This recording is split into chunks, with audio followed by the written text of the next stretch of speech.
अब इंफॉर्मेशन का होगा लेवल अप, क्योंकि आप देख रहे हैं कवर अप। तो सबसे पहले आज लोकतंत्र के चौथे स्तंभ के माध्यम से आज झारखंड राज्य की 3.25 करोड़ जनता को एक संदेश देना चाहेंगे कि आखिर झारखंड राज्य का गठन किस उद्देश्य के साथ हुआ था।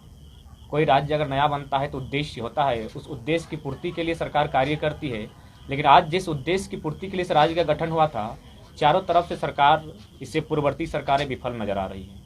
इससे पहले आज 8 महीने से हम लोग आंदोलन कर रहे हैं। हम लोग जहाँ जहाँ गए, सरंडा के अगर जंगलों में गए तो वहाँ अवैध रूप से वनों के लकड़ियों की कटाई हो रही है। अगर धनबाद के कोयला क्षेत्र में गए तो अवैध रूप से अरबों का कोयला का कारोबार किया जा रहा है। कल गुमला क्षेत्र से आए, वहाँ बॉक्साइट का अवैध कारोबार चल रहा है। यानी चारों तरफ से झारखंड का लूट चल ही रहा था। इसी बीच एक बहुत बड़ी साजिश, गहरी साजिश, सोची समझी साजिश के तहत भाषाई अतिक्रमण, ये आंदोलन जो इसका आगाज ही हुआ था भाषा को लेकर, आज पुनः हम लोग फिर वहीं आकर खड़े हो गए। भाषाई आंदोलन, कोई भी राज्य बनता है उस राज्य का सृजन का आधार होता है। आज अगर भारत देश की बात करें तो 1953 में सबसे पहले 2 राज्य आमने सामने आए थे, तमिलनाडु और आंध्र प्रदेश। तमिलनाडु तमिल भाषा के लिए सुरक्षित किया गया और आंध्र प्रदेश तेलुगु भाषा के लिए। यानी भारत का जो पहला राज्य बना अलग हिंदुस्तान बनने के बाद, वो भाषा के आधार पर ही बना था। यानी भाषा का महत्व होता है। 1960 में फिर 2 बड़े राज्य आपस में टकराते हैं, महाराष्ट्र और गुजरात। उस समय बॉम्बे राज्य हुआ करता था। बॉम्बे राज्य 2 भागों में बढ़ जाता है, एक महाराष्ट्र बनता है और एक गुजरात बनता है। तो कहीं ना कहीं ये आंकड़े स्पष्ट कहते हैं कि जो नए राज्यों का गठन किया गया उसका मैक्सिमम आधार था भाषा, संस्कृति, परंपरा। उसी उद्देश्य के साथ अलग झारखंड राज्य बना था कि यहाँ की भाषाओं को संरक्षित किया जाएगा, यहाँ की संस्कृति को विशेष संरक्षण दिया जाएगा। लेकिन चूंकि राज्य बनने के बाद यहाँ के हुक्मरान रहे या फिर यहाँ सरकार में बैठे लोग रहे, उन्होंने केवल अपनी सुनी, इस राज्य की कोई सुधि लेने का प्रयास नहीं किया। आज उसी क्रम में मैं सबसे पहले जो भी भाषाएं ऐड की गई हैं उन भाषाओं का एक भाषा के नाते सम्मान करता हूं। भोजपुरी हो, मगही हो, उर्दू, अंगिका हो, एक भाषा के नाते मैं सम्मान करता हूं। लेकिन वो भाषाएं मेरे राज्य की नहीं है, अतः मैं अपने राज्य में अंगीकृत अभिक्षेत्रीय और मातृभाषा के रूप में मैं इसका समर्थन नहीं कर सकता हूँ। क्योंकि मेरे राज्य का निर्माण ही हुआ था, यहाँ के लोगों के तबके के जो नीचे हैं उन्हें विकास करना है, उसमें भाषा भी महत्वपूर्ण आधार होती है। जिस प्रकार कश्मीर में सेव लगता है, किंतु वही सेव अगर हम तमिलनाडु और केरल की माटी में लगाने जाएंगे तो वहां फिट नहीं बैठता है। यानी मिट्टी के अनुसार फसल लगते हैं, मिट्टी के अनुसार भाषा का सृजन होता है। और झारखंड राज्य की माटी में भी बहुत सारी भाषाओं ने जन्म लिया है, जिनमें कई जनजातीय भाषा हैं, क्षेत्रीय भाषाएं हैं। लेकिन उसके बावजूद वर्तमान में जो परिस्थिति देख रहे हैं भाषाई अतिक्रमण को लेकर, लगातार बिहार और यूपी राज्य की भाषाओं को, कभी कभी बंगाल की तो कभी उड़ीसा की भाषाओं को यहाँ थोपने का प्रयास किया जाता है। इससे क्या होगा कि झारखंड की संस्कृति पतन होगा। और किसी भी व्यक्ति को अगर समाप्त करना है तो बड़े बड़े विद्वानों ने कहा है, उस व्यक्ति को लाठी, डंडे और हथियार से ना मारिए, उसकी भाषा, संस्कृति और साहित्य से मार दीजिए, वह इंसान, वह समाज स्वतः नष्ट हो जाएगा। तो स्पष्ट झारखंड को नष्ट करने का प्रयास चल रहा है। इसीलिए आज लोकतंत्र के चौथे स्तंभ के माध्यम से झारखंड की जनता जनार्दन तक संदेश देना चाहेंगे कि आज आप लोग एकजुट होकर अपनी लड़ाई को लड़ें। नहीं तो आने वाले दिनों में हमें एक अपनी सभ्यता, अपनी संस्कृति को अपने स्वयं अपने हाथों से, अपनी आंखों के सामने नष्ट होते हुए देखना। हमारे लोग गुजरात में रहते हैं, हमारे लोग तमिलनाडु में रहते हैं, वे लोग एक प्रवासी के तौर पर वहां कार्य करने के लिए जाते हैं, किंतु उनकी भाषा का संरक्षण वहां नहीं दिया जाता है। और ये सही है और ये होना भी चाहिए।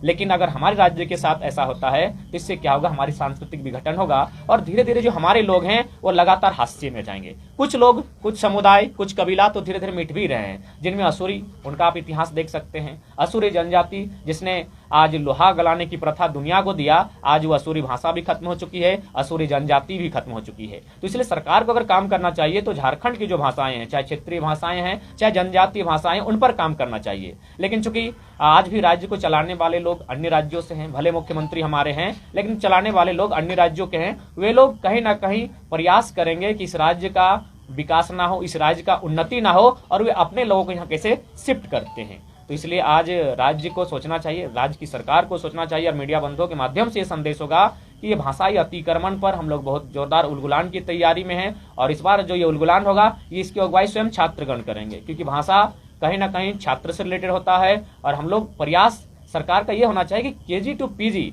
पीजी से पीएचडी तक इन भाषाओं में, हमारी जो भाषा, इन पर पढ़ाई कैसी होगी। आज माननीय शिक्षा मंत्री को भी संदेश देना चाहेंगे कि कोई भी भाषा अगर नष्ट होती है तो उसका सबसे पहला कारण है कि आप उसको रोजगार से नहीं जोड़ पाते हैं।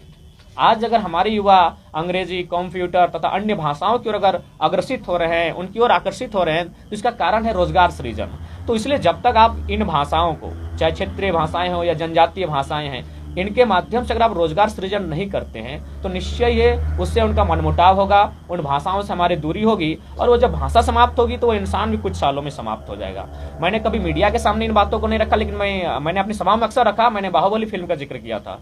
आप लोग भी चूंकि मीडिया जगत के लोग हैं, बाहुबली फिल्म को मैंने जिक्र इसलिए किया था कि बाहुबली फिल्म में जब पहली बार उस फिल्म के अभिनेता और अभिनेत्री का दृश्य को मिलन होता है, उस समय एक पिंडारी शब्द का जिक्र आता है। आप लोग भी गौर फरमाइएगा कि उस समय जब पिंडारी शब्द का जिक्र आता है, यानी ये केवल फिल्म का काल्पनिक पात्र नहीं है। आज से 220 साल पहले पिंडारी लोग भारत देश में रहते थे, इसी माटी में रहते थे, इसी माटी में खाते पीते थे, लेकिन आज पिंडारी समाज के, पिंडारी कबीला के एक भी लोग नहीं है। कारण उसकी भाषा समाप्त हो गई, कारण उनकी संस्कृति समाप्त हो गई। आज वे लोग भारत से समाप्त हो चुके हैं। तो इसलिए जब एक संस्कृति को दूसरी संस्कृति पर थोपा जाएगा तो निश्चय ही यहाँ के जो लोग हैं, जो यहाँ की भाषा भाषी लोग हैं, उन्हें अपनी भाषा से महत्व कम और दूसरी भाषा की ओर अट्रैक्शन होगा। क्योंकि जो भाषाएं हैं वो कहीं ना कहीं हमसे थोड़ी संपन्न भाषा है, उनके पास साहित्य है, उनके पास सिनेमा है, और आज सिनेमा घर घर है। तो इसलिए उन भाषाओं का हमारे भाषाओं की तुलना में पकड़ और असर संविधान से बाहर बात नहीं कही, ना मैंने कभी बाहरी भीतरी का बात कहा है। 10%, 15% जो अन्य राज्यों में प्रावधान है, उस प्रावधान से जो भी लोग आते हैं स्वीकार हैं, किंतु मूल अधिकार यहाँ के मूलवासी आदिवासी जो हैं उनको मिलना चाहिए, उनके लिए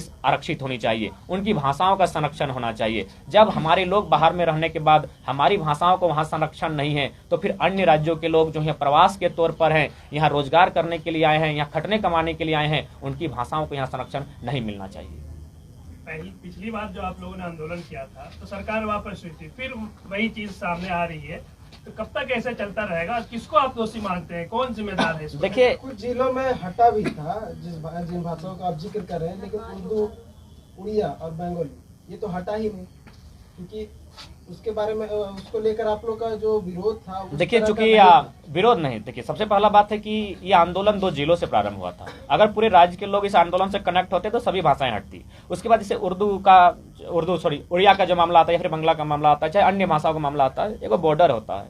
बॉर्डर की सीमा पर अगर अन्य राज्य भी हैं और इधर झारखंड, उधर अगर बंगाल है, तो निश्चय ये सीमावर्ती की जो 10 किलोमीटर 15 किलोमीटर दायरा आएगा, वहाँ के लोग इस राज्य की भाषा को बोलेंगे और इस राज्य के लोग उस राज्य की भाषा को बोलेंगे। तो उसके आधार पर स्थानीय भाषा तय नहीं होती है, उसकी आवा हवा बहती है।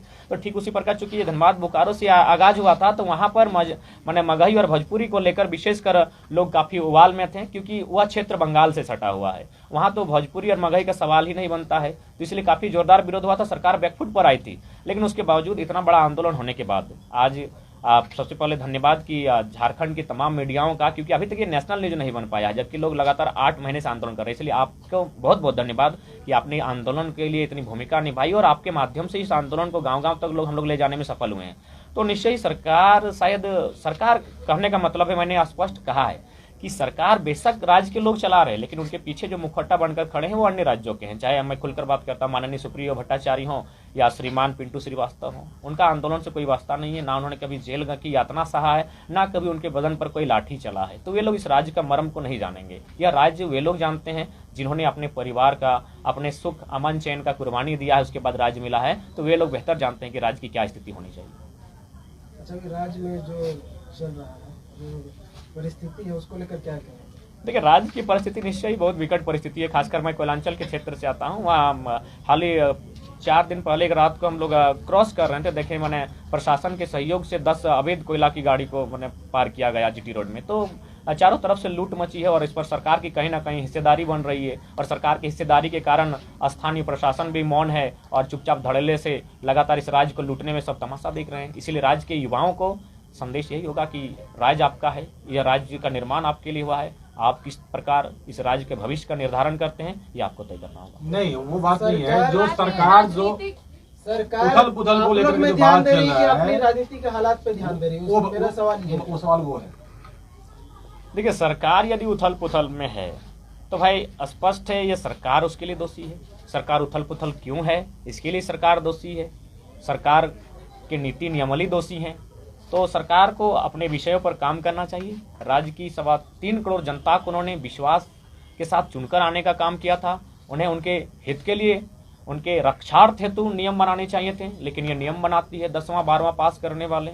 मजाक का विषय बन के रह जाता है। हमने भी मामा घर से मैट्रिक पास किया है, तो क्या मेरे मामा घर वाले लोग मुझे वहाँ जमीन प्रदान करेंगे? कतई नहीं करेंगे। तो फिर 10th और 12th वाले यहाँ से कैसे झारखंडियत की मान्यता को प्राप्त करेंगे? तो सरकार कहीं ना कहीं नीति नियम, अटपटा नीति नियम बना रही है, जिसका इस राज्य के विधि व्यवस्था से, इस राज्य की उन्नति से कोई सरोकार नहीं है। खबरों से अपडेट रहने के लिए कवर अप को करें लाइक, शेयर और सब्सक्राइब।